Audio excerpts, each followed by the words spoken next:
Good evening and welcome to the Laughing Monkey Music Show. Taylor and David, Davis from the Casualties. How are you, man? I'm good. I was in such a rush. I wanted to like shave and look clean, maybe put a tuxedo on, and it's just been a bad day. So I was But like, you put your makeup on, so it looks good. So you yeah, look good. Your I put makeup my on. other makeup on. You're such a card. It's That's funny. my introduction. That is big drum roll. I'm gonna say before in this talk though, we talked last time, and you had mentioned you have some great collectibles. So I want to hit on that today. We talked about Oh, that. oh my God. So Wait till I'm gonna show so I you don't a want to slip on that. So collection. just so you know, we put that put a little Okay, pin in all that. right, all So right, all right.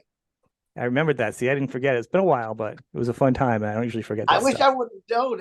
You might have to pause this so I can grab I'll a pause it. couple. Yeah. I'll pause it and Cool. I'll edit it in. So you've been on tour and been really busy the past year-ish since we've talked. It's been pretty Mhm. crazy. Is that your Hulk shake? This is no, this is a matcha from an amazing local coffee roasters up the street called Barrett's. But I drink a shitload of coffee, and I'm it's like kind of drugs. Yeah. Eventually, it didn't quite work for me, so I like to switch it up. So today I'm doing matcha, and they say it's good for you. Nothing's good for you. I'm Mm, here to tell you that right now. Nothing's good for you. that's You're gonna true. die. You're gonna die at the end anyhow. So You know you what see I the like? cheeseburger.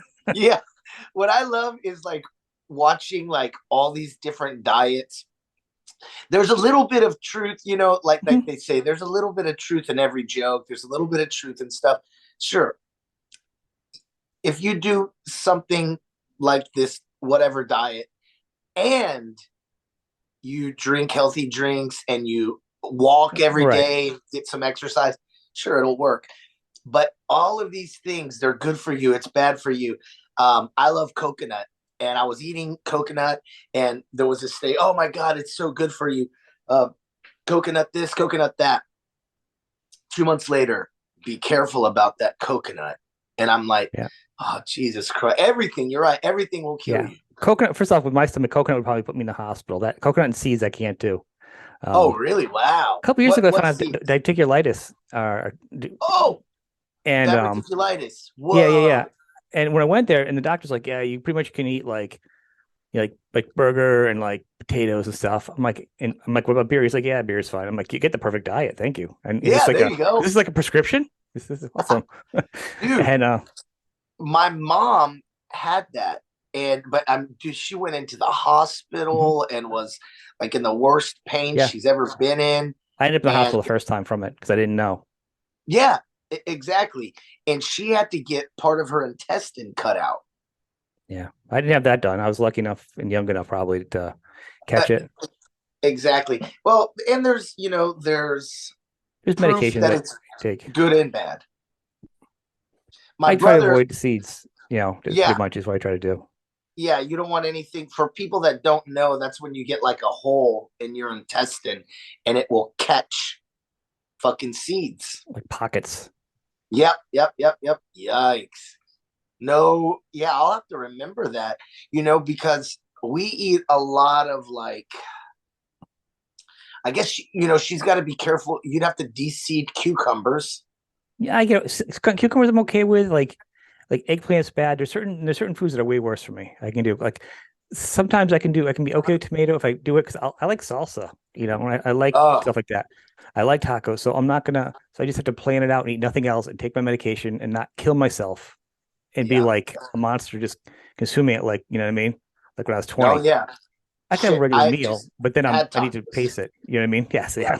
yeah. It's like pizza and burgers. You can eat them all the time. Yep. Pretty much, what it is because let's talk about that for a minute because it's the perfect. Those are all the perfect food delivery systems: a cheeseburger and pizza, a taco. You put everything on them, and you've got your Yep. meal in one thing. Not messing I around, no utensils. Yes. It's done. I call the tortilla is the perfect vehicle Yeah, for anything. And I'm Texican.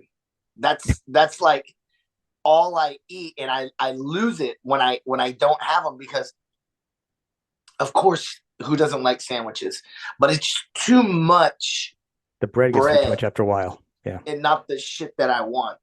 Um, so when I go on tour, I normally take like a stack of tortillas. Not that I can't get them in Yeah. the U.S., but I like to know that it's there for me. It's like my Your woogie. comfort food. It Yeah, makes sense. I mean, my kid today goes, I was making something and people are so enthralled with our discussion. I was anybody that watches knows how I am. I was eating a sandwich and I was like, I just had like English muffin because I didn't want a lot of buns, but like I hunk of like yeah, meat in it and cheese like it was huge. It was like a Dagwood, but it was just on like a yeah, small bread, like tiny bread, like embarrassing size. yeah, He's like, "What are you doing?" I'm like, "I really don't want a lot of bread. I just need something to hold on to yeah, all the stuff so I don't look like I'm like a monster just eating meat and yeah. in my Egg, hand." your hand Yeah, all I in just need it. to kind of hold it together for me is what it really is. You know, Yeah, if I could do exactly. saran wrap, if I could eat saran wrap, I would. I wouldn't even worry Uh, about bread, but I yeah, don't think my just body would handle it.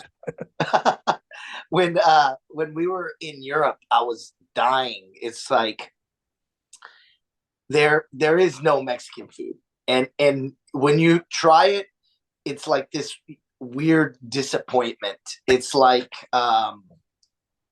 I don't know. It's like I'm waiting for it, and I see it, and I smell it. It doesn't look right, and it doesn't smell right, but I just my brain goes, go try it, and it's always horrible.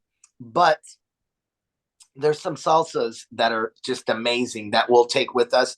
I didn't bring any tortillas, and I was dying. Now you can get um, kebab. You know what kebab is?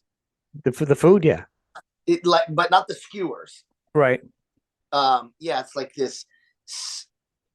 You can get it in a wrap or in like a really thin bun that's cut open, and right. it's like meat that's cut off like a spit or whatever, and then lettuce, tomatoes, onions, and um, garlic sauce and Yeah. tons of hot sauce, and that can mimic the taco, but it's still not a taco.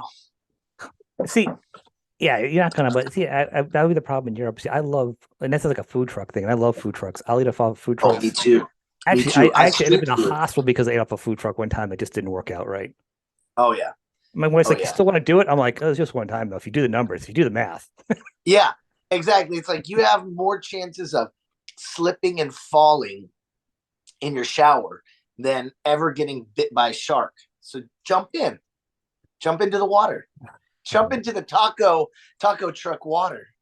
I feel more safe eating off a stranger's food truck that I don't know that looks like a serial killer than Yeah, dipping into the ocean and getting bitten by a shark. I'll be honest. That was my tough guy talk. Me too. When I was a kid, I was fearless. I would I'm terrified of sharks. I would swim as far out as I could, and it wouldn't even pop into my brain. I would just be thinking how fun this is. I Really, used to jump off the tallest cliffs, like where you jump and you yell like ah I've seen it. I wouldn't. ah. I watched Jaws when I was 5 or something, and I watched the movie Alligator. I think around the same time. So Oh, like, alligator. I couldn't swim at night. I couldn't go to the like really the beach without being like, you Yeah, know, for whatever. But now I'm I'll be in a lake and I'm thinking, fuck, man, I'm gonna get bit by a shark. Water, just open uh, water. well, you know what it is, and we were talking about it the other day. Get the viruses now. You get a brain virus, like or like in like ponds if the water's too stagnant or not enough movement. Like, and you would know, like a regular pond. I'm not talking about like something that looks like it has 8,000 diseases and is totally green, where like an Oh alligator could yeah, live under it. You wouldn't see it. I'm talking a regular moving pond. People have yeah. gotten sick. It depends on your body chemistry, also, and if Well, it gets into your brain. we have that this huge lake called like Ladybird Lake or Town Lake in Austin, and there's big notifications. You get it on your computer, you get it all over Yeah. TV. Dogs will die. Like they're like 3 dogs died because everybody goes running and jogging and shit down there, Yeah. and their dog will start drinking the water. And so this little guy right here, he didn't get to go paddle boarding this year. How old is he? Um, so I rescued him.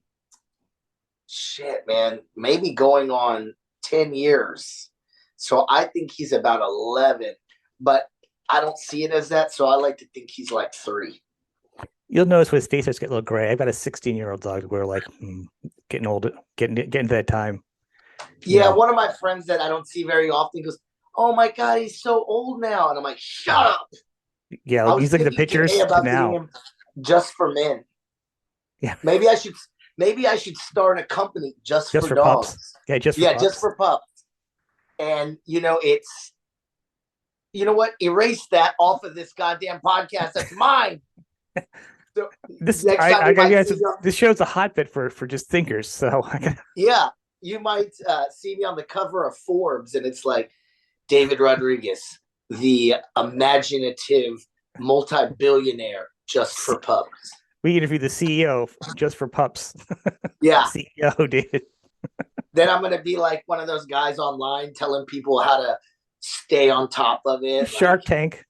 yeah, Shark Tank. But I want to be one of those like mean motivational dudes. You're a pussy. You get up every day and you work. Don't be You a focus pussy. on street foods, right? On taco trucks and stuff. Yeah. You're like, and I have a taco truck. You're like, I'm listening. Yes. Go. Okay. Go forward. Now on the taco truck, can we put a big painting just for pups? That's what it's gonna be. I'm gonna make a deal with these taco trucks. Taco truck just for pups, and then there'll be a just for pups food, and everybody in Austin, LA, New See, York, they'll be taking their dogs because that's the hip you spot. bring your dog, you get your taco from the front of the truck. In the back, they take your dog for a few minutes. Yep. They do the magic, and it comes back out. You have a younger dog, and you just had a good taco meal. Yep, there he goes. He gets his nails. Like Pancho is a beast. If you try to clip his nails, he's And like, mine ah! cries. Yeah, mine cries too. Yeah, he hates it. But this is the thing. Look at this guy. What a baby. He loves to sit in when we go driving around. That's his favorite thing to get in the car. He sits up, no joke, in the car like that. So I have to put the little hand thing, the armrest down. So Yeah, he'll put for his one hand, paw. and then he loves to get like one arm on the steering wheel and one arm like where the window is, and he'll just watch the whole way. He loves to sit up. He's a funny dog. He's cute. Now, what What do happens you when you're on tour? do? What happens? I give him a credit card with just enough money on it, and he knows. He just orders. He likes to call it salmon. He gets a little See, you salmon have every more day. trust because with my kids, I would just leave a big bowl of dog food in the middle of the room for the Yeah, kids if I left. But you, with the exactly. credit card, is way more trusting than I would. Yeah, he's good. He's a rescue, so he knows not to fuck it up. Yeah. No, my best friend, one of my very best friends, um, from high school that I was in, not my first band, but my first serious band. He's also my lawyer. We lost touch for about 20 years, and we reconnected, and we reconnected closer and tighter than we ever were. Yeah. And he has two kids, and they love Pancho. His daughter Isa last night called me and said, "Will you tell Pancho that Isa says hello?" So he's in a safe house, and I kind of feel bad. He's a lawyer, so you can imagine he probably has more money than me. So Pancho goes over there and gets spoiled. I think it's a good breakup for him because then he gets his one-on-one time with you, and then he gets time with the kids. But he's getting older, so Yeah. he's probably when he gets back, he's probably tired and just wants to hang out with somebody, just chill. Oh, dude, that's the truth. Like he loves this guy will like talk you into staying in bed all day. He does look like a snuggler. Yeah, He's he's a cute. good. You know what? He does a little bit of snuggling, but he gets up into the bed. He'll say what's up, and then he goes to the left corner of the bed. That's his spot. And then in the morning he'll come up and say hello. So cute, such a cutie. Um, so you actually were talking earlier that you had some bumps in the road. We're going to bring up in the over this year. It's been a crazy year for everybody. Oh man, there's been so many ups and downs, and you know, we did 2 years of COVID, Yeah, And when COVID started, I'll admit it, I was kind of one of those guys where I was like, this is awesome. You know, I'm known as a social kind of person, but in reality, I am. I love people. I love more the idea of people, Hmm. and I'm kind of, I'm not a recluse, but I'm very to myself. It's I get that. difficult for, yeah, and I think a lot of people are. It's difficult for me to commit to like dinners and stuff, and also It's a lot of I've grown. personal energy too, though. Like if you do your show, it's different because it's a common ground. Like, or like I've learned, like with podcasting, people are like, oh, you can talk to everybody. I'm like, yeah, I guess you can, but it's actually emotionally tiring afterwards. Like you and I have a common thread, and then we'll talk, and we're like, oh, we like this band, and we like this comic, we saw this movie. Also, next thing you know, because of kind of music we like, there's a whole thing that unfolds. But when you're going out with somebody that's like almost like in a different world, you're like, it's a lot more that's new and interchangeable, and you're not in that same ease. You It know, is, and one thing that's hard, very hard with many people, but when you have some type of um, public persona or figure, people expect something from you, yeah, and they expect that attitude, and they expect that thing all the time. And even, somewhat with family, I have a very close family, but and when you're close, uh, I, I don't know, I can only tell you from my frame of reference, but my family's from a small town on the border called Eagle Pass. And like I said, my mom's white, my dad's Mexican, but even the white side is very similar. Everybody grew up on the yeah. border. I mean, you're cultural, same the same. And culturally, like I said, I'm not saying this about everything or I know, but in my frame of reference, culturally, it's a very close bond. Like my cousins, um, my uncle has a grocery store. Everybody kind of has a spot there. They go home for lunch every day. Everyone eats lunch on the weekends. There's usually a dinner together, or there's continuous interaction. And That's a lot. in oh, it is. It's a whole lot, and it's easier after a few beers. But when you're not drinking, and you know what it's like to be drinking, it becomes very difficult. Right. But also, um, you're assigned a position. So in my tight, you know, mom, dad, brother, I'm I'm the little brother. So I have the little brother role. And I'm leaving, for months at a time, and then I come home and I'm used to being like out in the wild and Yeah. basically fending for myself in an uncomfortable situation daily. And then I come home to this real quiet, Structure. real, yeah, structure, and it's difficult. And you're almost also like, hey, motherfucker, I am your little brother, or I am the son, but I'm also, you know, Yeah. A uh, different uh, person to everyone.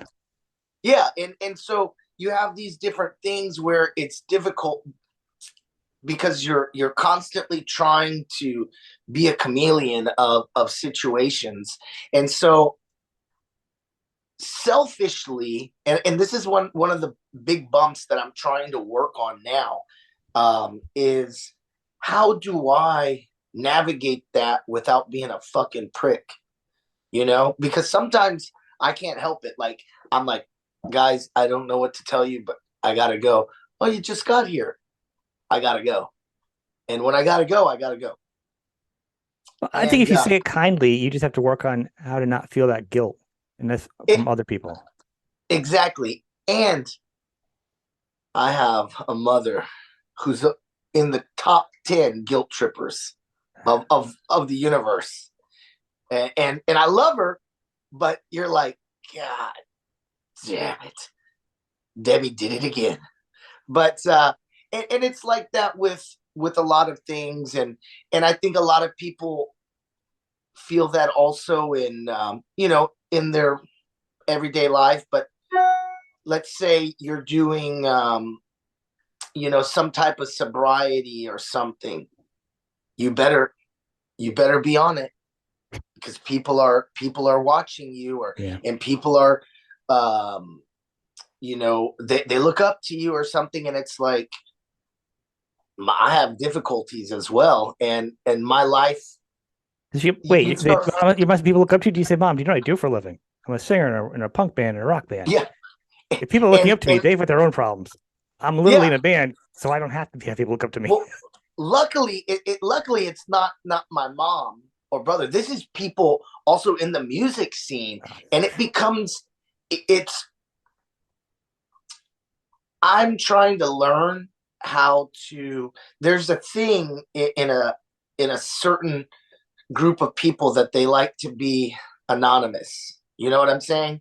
And in that, though, they like you to be publicly open about how you live your Right, life. So in that world, you become this poster, not me, but a lot of us, a right. lot of people. You become the poster child of this. And some of the bumps this year have been like, am am I doing this because I want to do this? Am I doing this because I feel this way? Am I doing this for everybody else? And you get selfish in your brain and go, well, who the fuck's doing anything for me? Right. And that's not a that's not a good place to be. And that's where I started finding myself at the end of this tour. I'm emotionally, spiritually, physically, and mentally at below zero. Um, Jumping around, I hope this makes sense, but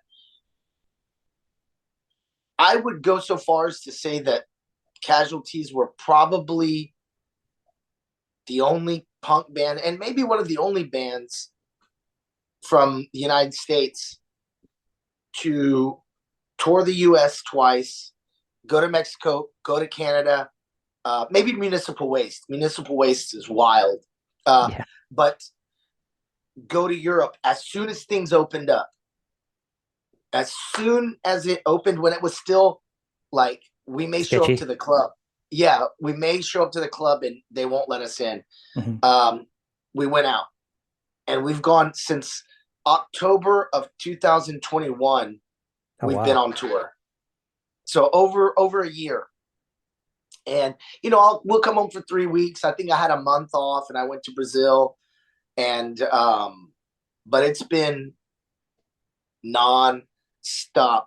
And when you push yourself to that limit, as most of us have, and kind of some of the things that we had talked about, like our mental issues and disease kind Yeah. of things that we have, we push it. It's never enough. I've got to. And I think from dealing with, not being, maybe I was dyslexic. I think we talked about this as Yeah. a kid, and all these things. I knew that I had to work harder to get to where I want to be. So in life, we realize that we have patterns, and what's the word I'm thinking of? Like, you get Well, up every day and you do this and you do that. like you're like a routine, but I think, and I don't know if you remember, I told you I discovered late in life I have autism, high functioning. Yeah, So yeah, it's that people pleasing, and you don't feel like you're smart enough because if you're reading things backwards or you're not remembering things because your memory, you feel like you're never smart enough. And you're always trying to prove and prove and prove. And I think there's a yeah, certain point though where you're like, I don't have anything to prove to anybody. Like I've come to that point where if you try guilting me, you're not gonna be in my. The more you guilt me, the less you're gonna be in my life because people don't think the same, yes, and no one's thinking in your mind and your set. I mean, the rules of life is you gotta be a good person, and you gotta try and yes, be kind to people and help people. And maybe for you, if you have to add like you have to make sure you sing for your show or yeah, vocal stylize and do your band stuff, but you don't owe anything to your family or your family doesn't owe anything to you. Like when you start realizing nobody owes you anything And if it's a guilt trip, if somebody feels a certain way, and like you just this, you're like, well, that's how you feel. You can't assume how I don't Yeah. care about you or I love you because I'm not showing up. That's not. I don't have you showing up on the road to my hotel and flying around following me. Do you? No, you don't love me. You don't call me. No, and I don't put those expectations on you. So don't put your expectations on me. That's a you thing. Of And course, see there's that rules about being kind to people too. You can't just be neglected and feel like the far end of it either. That's that part. But the way you just verbalize that should be like, you should put that on YouTube, because it's something for real. That's something that we struggle with, where it's like, and back to kind of like my point was like, I'm trying to do everything, everything. And the spot that I don't want to get to is where I go like, well, what are you doing for me? But in some ways we need to think about that, well, that's not a because bad thing because like no, then you need to analyze and always reevaluate like that relationship though, that person. it, Like what are you doing? I mean, if it's your mom, they love you endlessly, but they're also making you crazy and they need to give you some space. Or if it's a friend or a bandmate, what do you know what I mean? I have people in my life that are constantly asking for stuff, and that's why I've kind of worked on feeling this myself. Or when your kids get older, you always want to go in and help them. I'm like, no, I want to be in the sidelines. I want to be able to like watch, you know. But I mean, yeah, there's a point it never stops. I can tell you, like right now, my middle child takes flight lessons. I'm like, I support it. I love that she's adventurous. But then as a yeah, father, I'm like, be safe as she leaves today. I'm like, I wish you were in a chess club. yeah, yeah. But she's learning how to fly an airplane today. I mean, like I love her and it's awesome. But you have to find a way to kind of, almost like segment it in a way. Otherwise, it just eats you alive, you know. Oh And yeah. but you don't owe anybody anything. Like I said, I have people in my life that always want stuff, want, because I can do it, certain things, and Mm-hmm. they need. But then the point, I'm like, but what do they do back? It's not even about like monetarily. It's more about emotionally. What is somebody giving back to you? It can be just emotionally. You can do a lot for somebody physically, and it can be like your grandma helping her out all the time, but she Yeah, loves you, makes you bread or something easy. You know what I mean? You're getting a lot back from that. You're getting more than you could ever. yeah. It's not about that. It's about what you're getting, in a connection. Are they listening to you? And that's really, I think, it seemed for me that the more below zero that I got, somehow I was so tired. I just started accepting. Yes, yes, I'll be on that record with you. And I love doing guest parts Mm-hmm. on with different bands, but it's also hard. It's like, hey, can you sing on this record with us? Sure. But where do you want me to record it? I don't know. I thought you have somewhere to go. It's like, I mean, there are, but it's also, you Well, know, that actually, and then that's the thing you need to like have professional lines. Is this also a way you're trying to get off my new record? Guessing on my new record? yeah. I thought we were doing a duet album, Sorry. old Frank Sinatra songs. All right, fine. I get it. I get it. I'm reading you. Sorry. No, Sorry. I knew it was no, coming up. I know. I didn't figure out how we could get through that, but you're right. I get the picture now. Yeah, but like even professionally, like I can do this, and there are people that it seems hardcore. You're like, here's my rules. I'll sing in a guest with you, but I can do this, this, and this, and here's how I do it. It needs to fit these parameters. I also have to need to enjoy it. I don't always have time, and it's not personal, Yeah. And here's like a list. You could even make a thing and send me an email saying, hey, here's kind of where my mind's at when I do this. Send what you got, and if you can fulfill some of these other obligations, because I can't personally figure all this stuff out. It makes it unfun. If it's unfun, why would I sing on someone else's album when I have my own band? And then you actually have a couple other bands too. So it's not like you have one band anyhow. So it's like, Yeah. if I'm doing you a favor, you got to do me a favor back at least. You got to give me more, And I said it because when I started this show, a lot of bands, because I started the show, and I've said this a lot lately. I don't make money from it. It costs me money actually, but I Yeah. do it. But it's not like an attaboy. It's like I'm like the John Goodman of rock and podcast. No, Yeah. I'm just the average guy in mentality of wanting to talk about regular things with artists like when we were younger and you like Yeah. I don't say Rolling Stone, but like magazines when they actually had interviews and you talk about people, real stuff. I thought that was missing. And but the point was I was also turning up a lot of bands and there are a lot of bands that have pushed me that I didn't know. Obviously Yeah. I cherry pick the bands I like. That's why I have such a weird eclectic list. But And I that's felt bad saying also, no to other people though, because I want to help yeah. people too. And then I feel guilty. I'm like, and I did. I had some bands on that I didn't know before. And it's a lot of work. It's like 4 or 5 hours of editing and doing it prep for it. So if I don't even know you, you know what I mean? Yeah. And in for anybody that may see this that I'm doing stuff for, uh, I'm not unhappy or anything, and I feel very privileged. I'm at a position now that people are asking me to do stuff, and Right. also one of my favorite things is I'm a big promoter of young bands because you know if we don't keep this kind of like you're doing, things are changing in this AI Yeah.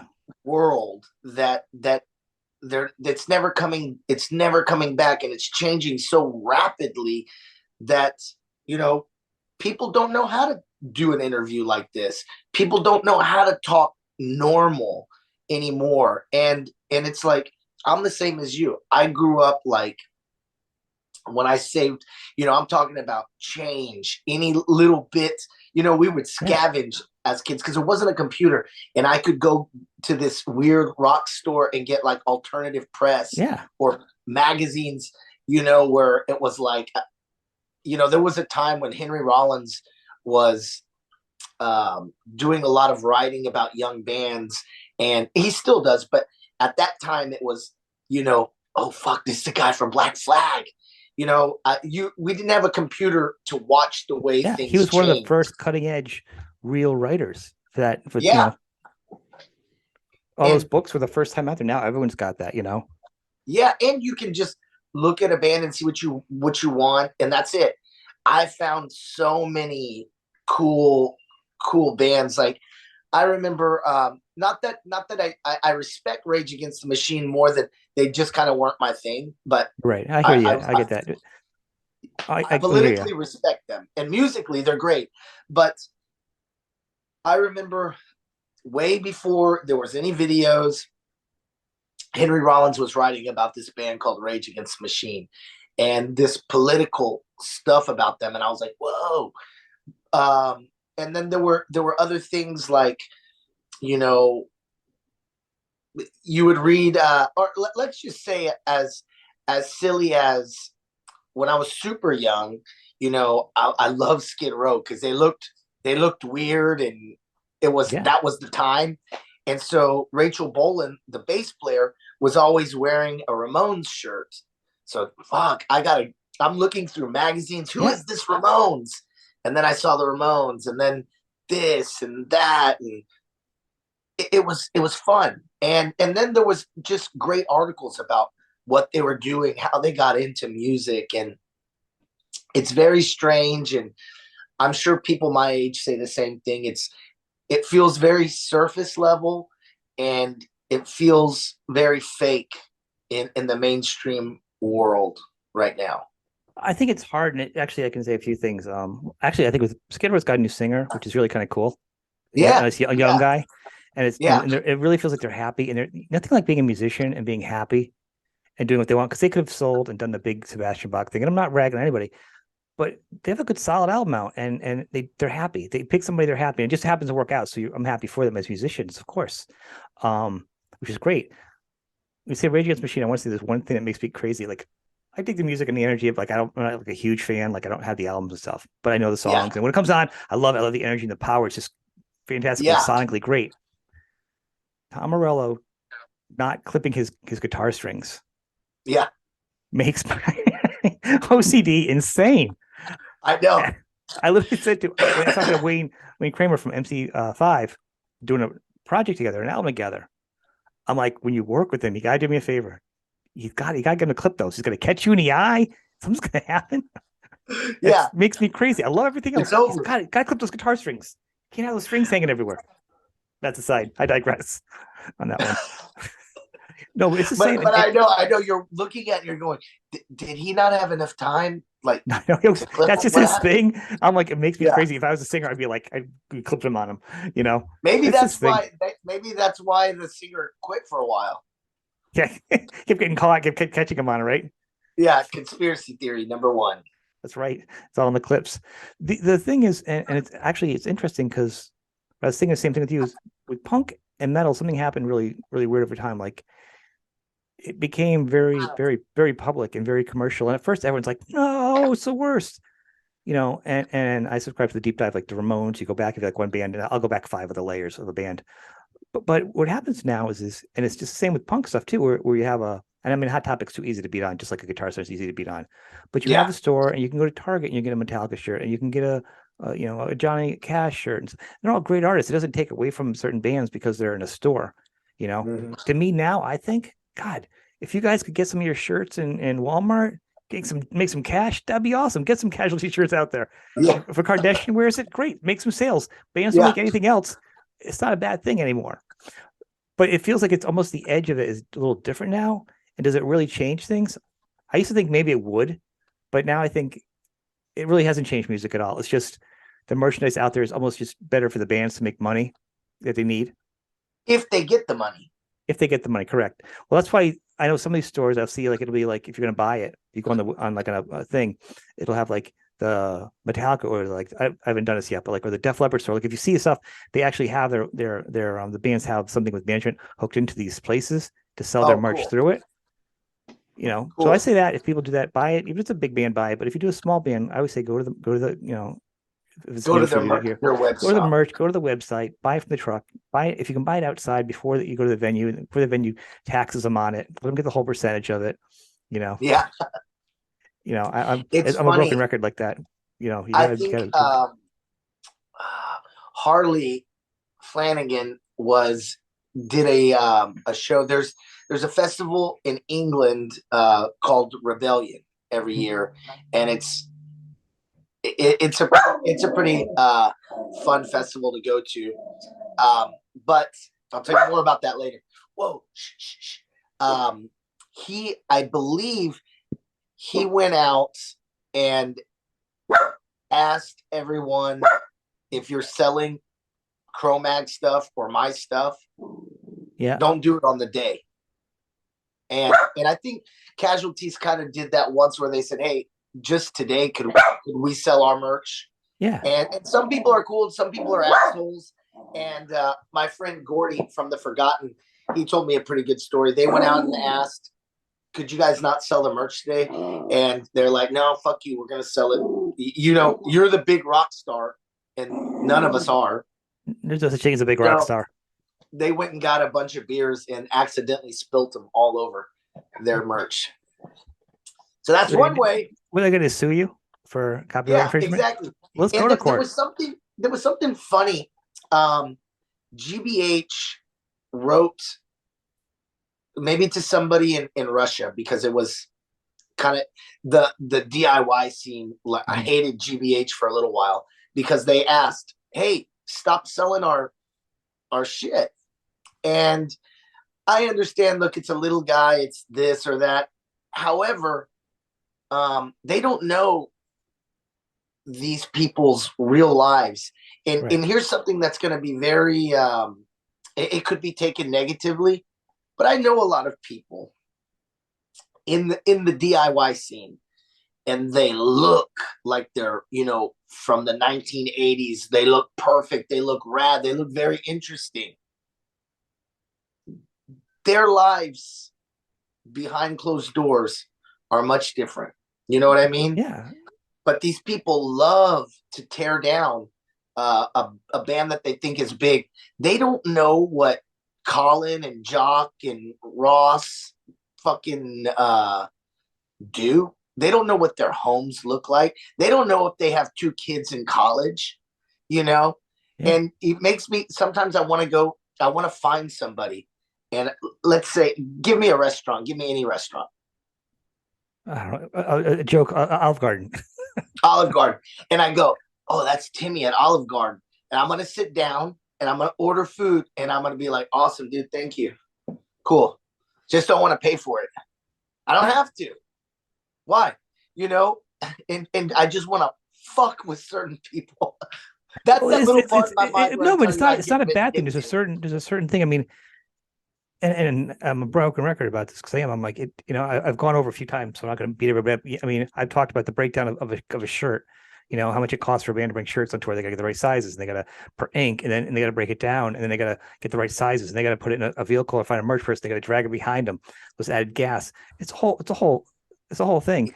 And the It's an profit is so enormous thing. small. And then a club takes 30% of the profit inside the club at the merge table. And it's like the mob. And just like there's a lot of insanity going on. It costs like a grand, at least a grand a day to have like a bus, at least. At least. Right. So I mean, and you're talking about different things and insurance. I mean, it's a lot to keep a band on the road. No one's living glamorous at this point. Very few people are. No. And And it's funny. Yeah. Go ahead. like I say, so, and when Lars came out with Metallica, and it was like when Napster, they're like, "Oh, you got the money." It really wasn't about that. Like, and I'll say I enjoyed the downloads, but I also had the cassettes, but I didn't have it on media because I had it on cassettes. So I only downloaded it and listened to. I don't watch the house. I can knock on my door now. Be Metallica. No, but stuff that I already had, and I Yeah. could put it on my iPod because I didn't have the technology where I could convert and do stuff. But I had all the certain stuff of these bands, Yeah. or I'd go out and buy. I used it as a tool to buy. But I mean, not everyone's like me, as a supporter of music who will actually go reinvest. But it's the same thing if people are just going online and taking all the new albums that an artist had to pay for and do all the stuff over the years. That's kind of rough. You know what I mean? The Oh model had yeah. to change. Van Halen used to do it. They had a thing where people were bootlegging outside the concerts, right? I mean, it's at a bigger scale, but they'd go around and they'd collect all the shirts, Wow. all of them at one time. I read a book on the manager. He said at one time it got to the point where we had a warehouse full of them. They're like, "What are we going to do?" Yeah.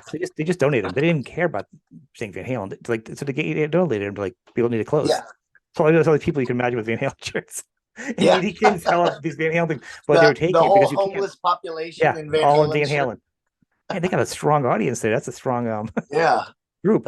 No, but the point is, I mean, everybody on every level. If it's not yours and you didn't work for it, it's your company. If you're just doing a one or two for your friends or for the show, you make a couple of your own and a couple of people. That's one thing, but you can't make a business out of somebody else's work. It's just not cool on any level, anywhere in the world. And it's hard too. It's like, there's a point where like I would do merch. We couldn't afford to bring somebody. Oh, we would Most switch bands hands. still do it now. 6 albums in, I know they still do their own merch. After the Yeah. show, they do the band. Afterwards, they do their merch table. The thing that's hard though is I can't give everybody a shirt, and it's like I've created this almost family bond. Like I think we said it before. I've seen what I thought were little kids grow up, and now they have kids and bring them to the show. Um, but there's this point where people want things for free, and I actually our first show in Germany this year. Um, some guy, I don't normally get aggravated with people, but maybe it was the jet lag or something. And I see this guy in the crowd, and he's just like this, and not the punk thing. I was gonna say, is that And, what everyone does at a punk show? Anyhow, it's just yeah, but I this could little see finger. it. However, not so much with the bands that I'm in. I like to think we bring kind of this like I've got two great stories for you. This happy anger Right. together, kind of, but like we're in this together is the vibe that I shoot for. And yes, of course, we have the normal pissed off guy, but this guy was furious, and he was fucking ruining my feel. And Your so I'm like, mojo. yeah, my mojo, my vibe was fucking going down because I could just feel him, this fury. And so I'm like, the guys were cracking up. They're like, I can't believe you went on and on about this guy on stage. I'm like, hey, tough guy, what's your fucking problem? What's the deal? And I lean down and see what he says. He goes, you didn't give me a fucking shirt. And I said, give you a shirt? What do you mean? He goes, I wanted a shirt and you wouldn't let me have it. It wasn't me. I never saw this guy before. But I guess my merch guy said no. And he said, give me a shirt. And I said, I'm not giving you a fucking shirt. And it had nothing to do. If somebody would have came up to me and said, hey, I really like this. I have this much. I'm always making deals. Sure. You're trying. You don't have it. Let's make it happen. And you can tell when somebody wants something and when somebody really doesn't have the money. So that's one of the issues we deal with. Now, I'm going to kind of flip here with you. Yeah. Have you ever heard of the German compliment? No. Okay, this is an amazing thing. It's where they give you a compliment and then they, in a positive way, dog the shit out of you and then end with another compliment. So I might say, Sean, I I love that you do this podcast, and it really reaches a lot of people. But I really find no interest in you. But the podcast is great. I love what you do. And then you're like, what the fuck You does still like my that core mean? audience. No. Yeah, I know.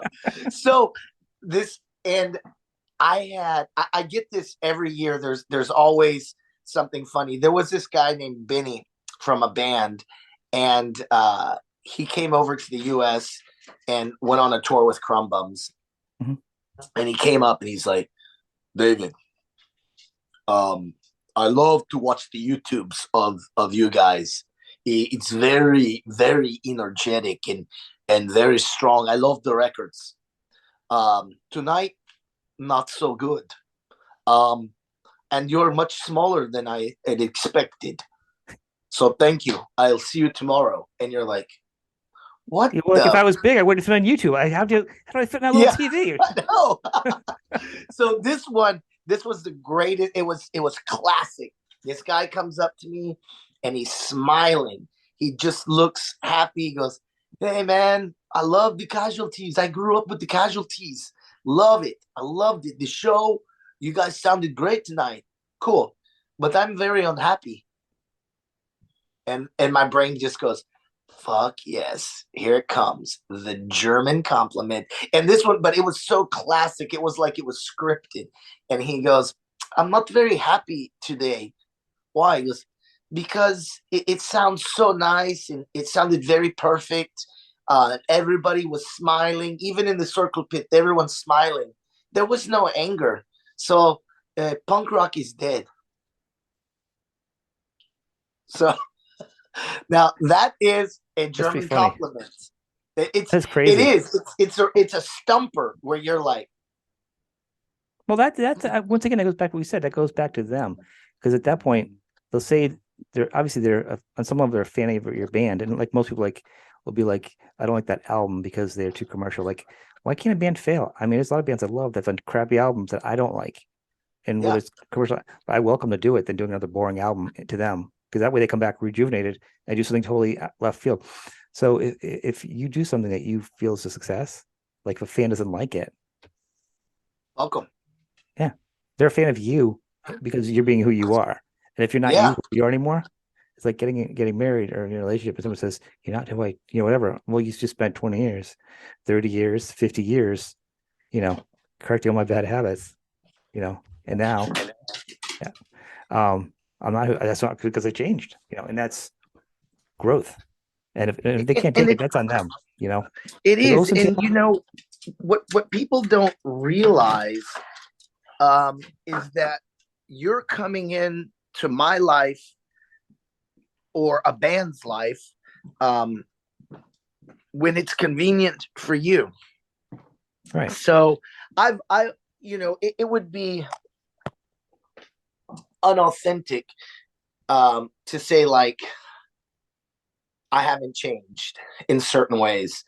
I have different points of view. I have stronger beliefs, but you might be 25 years old, and at 25 years old, you usually think that you know it all, right? Right. But I was already doing this 25 years ago, and so you're also judging something that I did 20 years ago, and the progression. It's like if you're not getting better at what you do after 20 years, and I understand, there's like let's use the easiest target, Metallica. Mhm. They have a new single out. Uh, it's pretty ripping. It could have been, I don't know if it could have made it on Justice for All, but it could have been. Yeah, I Is it like it. is It's yeah, I like it too. Is it tamer? Yeah, it's tamer, but it's the dudes are like almost 60. It's gonna change. It's gonna be different. And so you can see, like, one of the things that I like, even with the records that I'm not so into, I got to grow up watching them right. grow up and get older. And the thing is too that's really sad is there's a lot of bands that are as old as Metallica that I know. Uh, you know, they didn't make it to that degree, obviously, but they stayed in that mindset. And it's sometimes sad to look at, dude. It's like, fuck, you've been hitting the bottle and the lines and whatever else that hard for Yeah. 30 years. You can't, my dad had told me this when I was a kid. He was like, you'll never be stronger than a shot of whiskey or a line of Coke. You'll never be bigger than it. You'll never win that. And I'm not saying that to not do Coke or alcohol or whatever, but when you hit it that hard, there is no way for you to progress because these are chemicals that stop growth. You know what I mean? Yeah. So it's a weird struggle, and most people, even me and you, probably to some degrees, the bands that we love, we have this grip, and I want it, and I need this from them, and I want them to do what I want and stay how I want. It's probably how it feels as a parent. It is, You and it's a want your point you kids. need to figure out though, and that's the thing. I mean, is it fair to expect people to be a certain way when you can't be a certain way? You shouldn't put your expectations on a band or people that you don't want on Yeah, and yourself. how many of those people are like, fuck Metallica, fucking bullshit. You know what? Just don't listen to it. Well, that's the I mean, thing. I if like the somebody, last couple albums. I think are great. Last couple albums, good. yeah, yeah, I mean, and they are. There's a thing where I'm like, of course, in my egotistical mind, I go, if I could just get with James and just, come on, man, let me write with you. Let me tell you Those riffs. what's, He's like one of the tightest riffs. I mean, Metallica's a hard thing because they're in a way they're like a corporation, but they're what everybody wants to become a corporation. But they're also just a real band, and they talk about like James will be like, oh, they'll make fun of each other, they'll give each other grief about things. I've talked to people yeah. that worked in the studio with them. They're just a regular bunch of guys that just have a lot of success, and they probably have more issues because they have more issues with more lawyers and more this, that, and family issues. They have the same stuff going on. As musicians, they've always gotten really better. I mean, James is probably like one of the super ridiculous rhythm guitar player. So tight. Yeah. Tighter than he was on Master Puppets now. Maybe is he writing Master Puppets? No, because he's a different guy. And I don't want him Exactly. writing it because it would sound not genuine. And then it's like there are bands that I don't really like because every song sounds the same. And Right. and there's nothing, to me, there's nothing great about that. It should sound different, and it's, for me, I think one thing that's really fun is, hey, let's try these new ideas and really go for it. Mm-hmm. Like this next Starving Wolves record is going to be much, much more different. And even some, speaking of Master of Puppets, some of that vibe of those long intros. Yeah. Master of Puppets was like watching a movie. But so, in this upcoming record, we're really excited about trying this other thing. And then I go, but what'll be fun on the next one? To really maybe go back to some old, old, old roots and then switch it up again. Yeah. And that's a fun thing to do. And some people may say, oh, I hated the new record they did because it's so weird. And it's like, okay, That's you cool. don't have to like it. I think I told you this. I'm a huge Faith No More fan. Yeah. And it's like, just weird stuff. That's my weird band, you know? It's funny because with them, I mean, you can say some albums sound like album of the year. I liked a lot. I mean, it's just some of their best songs on it. And then like the newest one, but then what was it the Red album with the dog on it? I love that album, but it didn't do very well commercially. Oh, oh, King for a Day. King for Day is a great album, I you know? I loved King for a Day. I loved that record. I loved there's some songs that are better than others, but there were like Oh yeah, four that's life. songs on that record that were like, holy shit.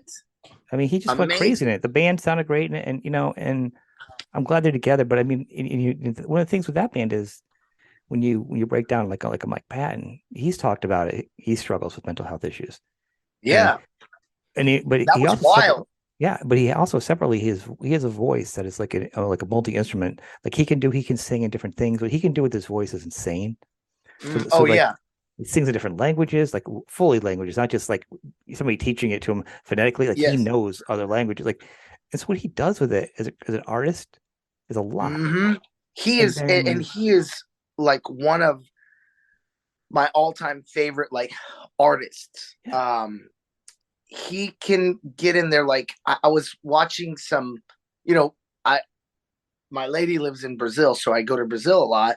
And then, because I'm there, I start looking up different things. And then I know that Faith No More did a lot of stuff in Brazil. And then Mike Patton's speaking Portuguese. And I'm like, fuck. Oh, here you go. Here's a side note. This is what bands our size do. Can you see this? yeah, it's cool. We still make our own stencils. We spray paint drum heads. We do all of it. Where all of our stuff is packed in a house, not in a studio. And this right now. If you're seeing live music, it That's how it takes goes.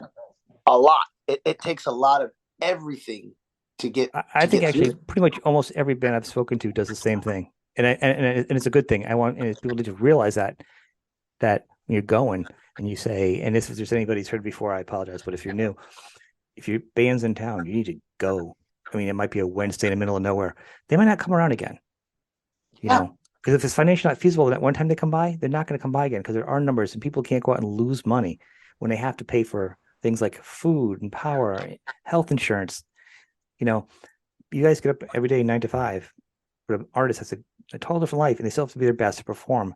I mean, I could imagine being punk and screaming at this point in my life. I say I can't get out of bed sometimes. I'm just dialing it in, I'll work remote. Like you can't do that. So to be your best person and then tour and sleep so to have to worry about the on top of it, the numbers game of people showing up and people being upset about buying merch and stuff. Well, then you don't have if you can't afford going buying a shirt, the shirt really helps the band if you like the band. If you're just kind of going as a lark, then just go and don't give them grief about the shirt because that's just another business. Do you go to other stores, small businesses, and just give people crap about it? Like it's not yeah, cool. If you don't dig, you don't dig it. You know what I mean? I don't like the Kardashians, but I'm not going to beat them up and say kill the Kardashians or something horrible. yeah, It's their thing. Good for them, but it's not my thing. And it's a different world. It's not. I don't understand it, but I wouldn't wish anything negative on people either. I mean, yeah. that's too far. You know what I mean?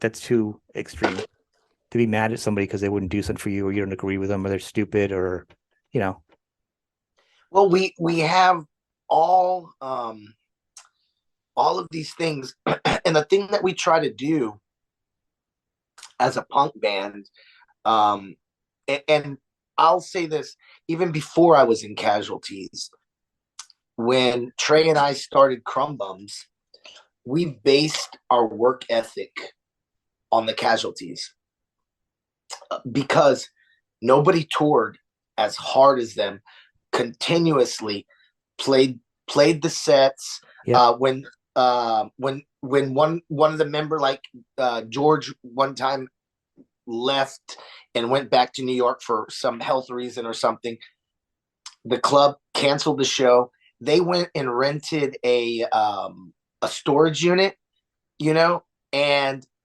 let everybody sing the songs. that's And awesome. it was, we felt included. We're in a parking lot of multiple storage units, and there's a circle pit. Their amps were there. We hung out all night. And as they grew, I saw that. And when I was asked to join, nothing had changed, you know? What's the And I community? think also the good thing was that because I was from a smaller band, I wanted to do that more. You know, I Right. want to connect more. When we go out, we talk with people, we do whatever we can with people. And you know, there is all the things of I don't want to say exactly our ages, but yeah, we're in our deep 40s. And I'll go I'll let my ego run a little bit. There's very few bands younger that can jump all night Yeah. fucking long, throwing shit around, screaming, and continuously moving. Now nobody can. There's a few bands you can't fuck with, but Casualties are one of those bands that fucking go for it, and we have to watch every penny because people don't realize that there is a slew of people, their livelihood is Yeah. connected to this. Not let's not even put us in here, but the money that we make, a chunk goes to everybody. So there's crumbs left at the end. So you know you have the guy that's doing sound, and I don't care what any little DIY person says, like, "Oh, you have a light guy." We don't have a light guy. The club does that, and we can't go to each club and go, "Hey, we don't want the light guy." And it's not that they're doing something; it's that that guy gets paid. That's Yeah. how he feeds his kids. Right. Then there's the security guy, the front door, the bar. Everybody gets paid. Then you have somebody who helps us drive. Got to get paid. Mhm. Somebody who helps do the merch. Got to get paid. Somebody that booked it. Got to get paid. You know, so there's a love in, in doing this, you know. And it's sometimes I'll feel, you know, fuck, man, why can't it be that like late 80s again, like early 90s, where shit can just rocket and we make some money. I don't know what that world is, I don't but think a when lot of I people made that money though, if you look back now. Now that we have hindsight, it was with labels, it was borrowed money, and it's bankruptcy. And the more you've oh yeah, learned, I don't think yeah, there's many people that actually made money. A lot of bands that are redo it and go DIY, even rock bands, because now they're making more money handling it themselves. oh yeah, all everything I you mean, unless you're get like super platinum, don't get me wrong. I mean, just some bands that just made some change. But you had to like exactly. get some huge like MTV numbers. Maybe that was my point. Yeah, God damn it, Jake, write a platinum album for me. But there's times like I was telling you when I get back home and see Poncho and I can energy up, get a little bit of my, you know, spiritual level up.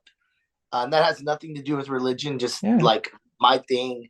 But get some positivity and also get some rest. Then I stop looking at that negative. Why me? Who's doing what for me? Why is it always me? And in that those sentences, I can circle me.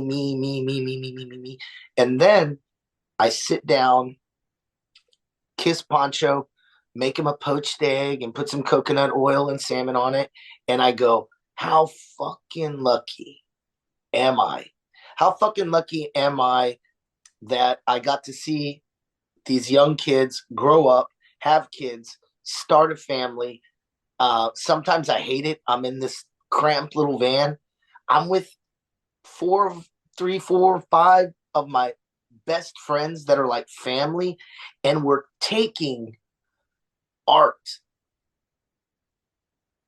and blasting it orally and visually and sonically. You're getting you're Yeah. screaming, you're hearing, you're watching, and I've had these experiences that were horrible at the time and we got through.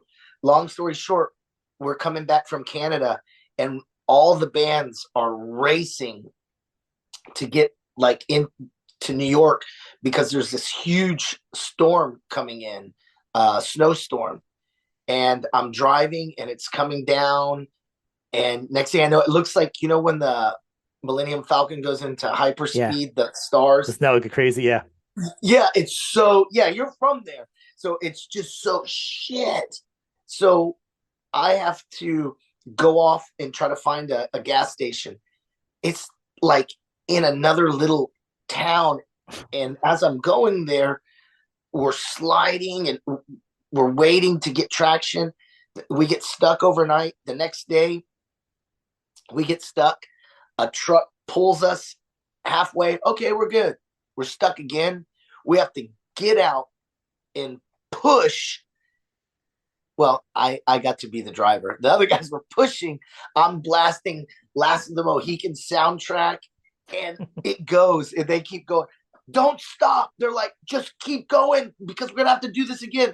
So I'm like looking back at them, and I went like a little over half a mile, and so I just see them like kind See of you at the jogging. gig. Yeah, but at that moment, it was scary. It sucked. I'm freezing. I'm hungry. Um, I'm tired of pissing in Gatorade bottles, but I'll never forget that, dude. I'll never forget it. No, it's funny. I can say two things. A, I always say to myself, not, you want to do something, it's gonna be a crappy day at work. I'm thinking, you know what? At least I'm not bringing a canary into a coal mine. Like I don't have that life. And there's people that really have that. And props to them. I respect that. I'm not making a dig at them. Yeah, I realize that I'm fortunate. I don't have to do that, and I can get past anything. And the thing is, if you were doing a 9 to 5 or an evening shift or whatever, you'd still have to drive to work, and you'd still hit these kind of horrible things. You're still driving things, and still have to be home that night. There's still a lot of these real world things that still happen when you're in a band. yeah. You still experience, just like people don't realize that you do experience a lot of the same problems everyone else does, and then you have to go on stage. Well, what would be funny too, though, is the way that people talk about bands. What if we talked about truck drivers like that? You just drive. I mean, you're just driving. Depends on how What's the big they big? are, though, too. That's the thing about them. No one's going to talk smack about most truck drivers because they're pretty Yeah, gnarly. They're gonna deliver the goods on you. but Oh, it's it's funny because I have people. a gym teacher. You're just a gym teacher. You're just, well, actually, or you go to the lumber store. You know what I mean? And they're telling you what to do, Yeah, and you're like, I don't know, man. I mean, technically, you aren't you a contract? I'm a contractor. Well, how good are you to give me advice if you're working here? You could yeah. kind of pull it back like that. You're like, easy. It, Clearly, it, they're just not getting a lot of business. You can't like assume things about people. That doesn't mean they're no, bad. They just slow business. 100%. I'll always get, some people that'll be like, "Oh, David, must be fun to just go around like you do," and I'm like, it's very fun. Like I enjoy my job. I enjoy, punky people hate to hear this, but it is my job I mean, it's because fun. I have to go to it, but I choose to. But the thing is, I want to see, some of the people that tell me this: get up, go to sleep at 4 a.m., get up at 7, drive or ride, whatever it is, for 8 hours, show up somewhere, unload an enormous amount of equipment and merchandise, set it all up, sound check, wait around, then your job starts again, and then load it all back up. Rain, sleet, snow. After the show, after you did everything all night, Yeah, take the fucking banner down. And somebody said, "Don't you have someone who does that?" I said, "I mean, I guess we could, but we don't." And it's there's one of those things there. There's something about being proud of your work. You'll see it in movies like the son's like, "You're nothing but you take care of cows," or something. It's like, I'm proud of what I do. And that's kind of like for us, like when I think about it sometimes when we're folding it up and people are looking at us, i'm I'm proud of yeah, this. I do this every day, and I do it in a meticulous way. And our drummer Meggers is very OCD about certain things, and they go, and I mean that in a positive way. But no, you guys things, are a band. Like it's you can be punk and be a purist, but you can't. And you can't do that if you have a job or your parents are supporting you. Once you become a punk band and that pays bills, you become a small corporation or a small business, and you have to run a small business with equitable, and you have to have skills with people, and it's a whole different world. So you can't be this free thing and his purest thing and be a real working punk band. You could be like a weekend band at your friend's house and travel and not make any money, and that's fine.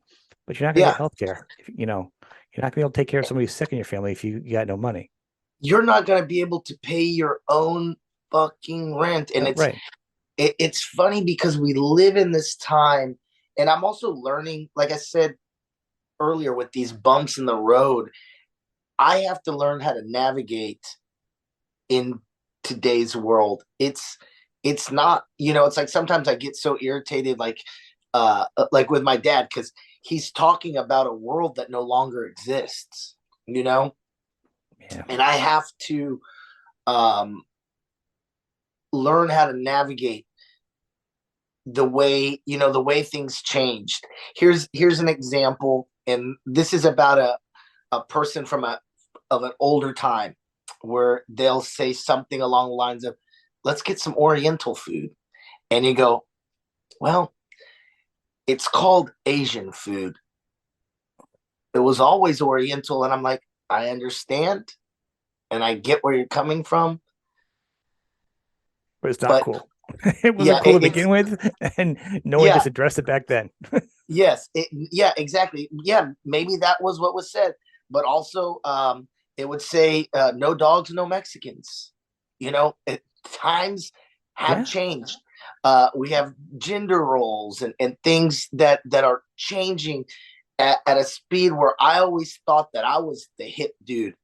But sometimes I'm not quite sure. So I have to learn how to navigate all of these different things. I can't be mad at some of these kids because they honestly don't know. They didn't grow up. It's like there's these funny like YouTube videos of kids that freak out when they see a house phone. Have you seen any of those? No. They're like, call my phone. It's ringing, you know. It's funny. I got you know what? I got the funniest glimpse of my old man shit today. You can't see this. I have a rubber band around my wallet, and I had my money in like a paper clip. And last night I went to the grocery store and I pulled out my wallet and my cash on the paper clip, and I was like, "Oh my god, How I've old am turned I? into my dad." I think it's great you still actually have cash on you. I finally Yeah, I barely have cash on me half the time now. You know? I like to, dude. I went to the bank yesterday and I was like, "Give me a couple hundreds." I was Well, like, the thing "Break is for them you, up." you're on the road though, because it's a little different. I want to have cash too. Yeah, My world's and insulated where I can get away with it. yeah, I like to have it, and it is weird though. Sometimes people are like, "No cash," and one of my good friends, Keith, he's the father of an amazing young band called User Unauthorized. But Keith kind of started some shit with this company that wouldn't take cash. He goes, "So what if somebody is homeless that has some money and wants to eat here?" That's not the case with you, sir. Well, what if somebody comes in and doesn't have a bank account? Or what if somebody lost everything and they only have cash? And I, I kind of liked his point of view on that. What if you Yeah, don't? What if you it's don't? weird. It's a weird line because you don't want to hurt a small business. And here's an example. And then actually, I want to talk about your collectibles after this because Oh yeah, talking about sorry. money. No, so I went, but past month, my wife's like, I could really go for some ice cream. I'm like, I'll go down to the store and get some ice cream. I have no cash on me. Use my debit Yeah, card, right? I get two ice cream things, and it's probably like $4 or something, right? you And the wish it woman, was $4. It was probably like no, 15. it But go was, on. but she could, and then she goes, oh, we can't do that. Nothing less than $5 for a debit card. I'm like, Oh yeah, I'll pay the debit charge. She extra whatever you guys have to get charged for under $5. I know they get a charge. You can add it to yeah, it, but I had no yeah, cash. No, we can't do it. I go, you're literally someone behind me, a stranger goes, here, I got it. I'll pay for it. First off, thank you. That is so cool. And I kept thanking him. I said, no, thank you. I'll go somewhere else because I don't really want them getting any of my service anymore. Because yeah, you're literally turning around. And I thank this woman again profusely for being so cool to offer to pay for it. It's yeah, not like I'm not one of those stories where I'm like, you can't pay for anything, or it's my yeah, food or my family, or I'm getting baby food and someone's helping me in a store. It's not one of those. Literally, I was just buying ice cream. And some yeah. stranger was going to give me $4 to buy ice cream. Just because it was stupid. So that was Yeah. really cool. But yeah, it's the same thing. I'm like, you know what? I'm not going back there again.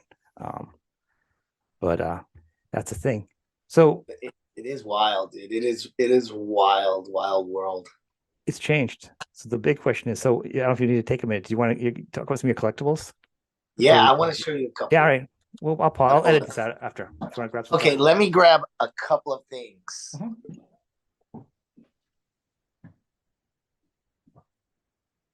Okay. So I'm currently in the midst of Hmm. a very large change in my Peter Pan life. Hinata, my very gorgeous lady, will, very intelligent lady, she will be moving here, and her OCD, she looks at I'm just going to give you a quick thing. So, pardon some of the mess, but can you see this stuff? Yeah. Records and this, and just little things that people have given me. This guy made this really cool Russian toy of me. She said this gives her anxiety to look. She goes, when I look at your room, I want to throw up because it's so cluttered, full of everything. So I'm in the midst of rearranging, changing, and I have this problem of like I love to collect shit. Like recently, I started collecting salt and pepper shakers. I know it's so weird, but I've found so many cool ones, and I travel around and I get all these like different things, and people make these little weird toys of me. Uh, one it has a cell phone and a microphone because they say I'm always on my phone.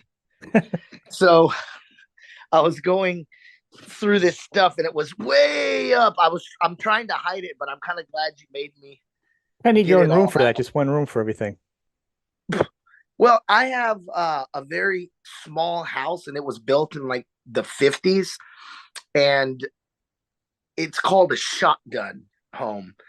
So it means there's one door and there was one bedroom, and added on was another room. But you can kind of see there's one door here and Yeah. one door there. You can only walk through the house. So to get Meggers used to live here. So to get to his bedroom, he'd have to walk through my bedroom. Yeah. And there's one fucking closet in this house because it was like built in the 50s. Just these little tiny homes. So above my shower, there's some storage space. So the other thing is you have to be short to shower in there. So the ceiling's like at about 5'8". So I collect all of this. Like I love werewolves and shit. Tell me if you can see this because I don't know how to flip it around. No, I can see it. And any like Ramones and rock and roll shit, and Frankenstein. But I am an enormous like Misfits. You know this box set? Yeah. I'm an enormous fan of Danzig and Misfits, but As am I. most of all Danzig. So, do you see these boxes? Yeah. Get ready. Get ready. I'm gonna say So let me. I'm gonna add it as a Misfit fan. I probably just would be considered a sin. Is I don't remember what album was down on vinyl. Now Oh yeah, I actually traded it so I could get more albums. I'll tell you what though, it's not good on vinyl. It sounded horrible. It was a sonically yeah, live album that just sounded horrible. Collecting it for that thing where I can get like 10 other records that I enjoy that I can play yeah, on my record player. I have the music and I have it. It's okay to listen when I'm in the mood. It's already compressed anyhow on my phone or speakers, but it's not something when I sit on a record, I want to hear something that's going to sound good, yeah. uncompressed for a record and vinyl. A And live Miss album is not designed for vinyl. and if you don't dig it, put it out there for somebody who Yeah. does. Someone else can like it. So Get ready. I'm ready. Is the Oh wow. glare on it too hard? No, look at So that. that's Danzig Misfits, right? Can you see? Yeah. And so that's toy one. Where'd you get those? I've never seen These those. are from Japan. This is Sam Hain, as nerds say, showing. So can you see the blood on him? Yeah. And toy three. And he's even has his little dangly necklace, Oh wow. the skull. So these three are three of my top possessions. And Yeah. now, are you ready for my all time? This is not a collectible. This is something that was given to me. That's the best. So, for the viewers out there, and then there's just like tons of toys and Clockwork Orange shit. But I'm gonna send you a picture of the man wearing this shirt.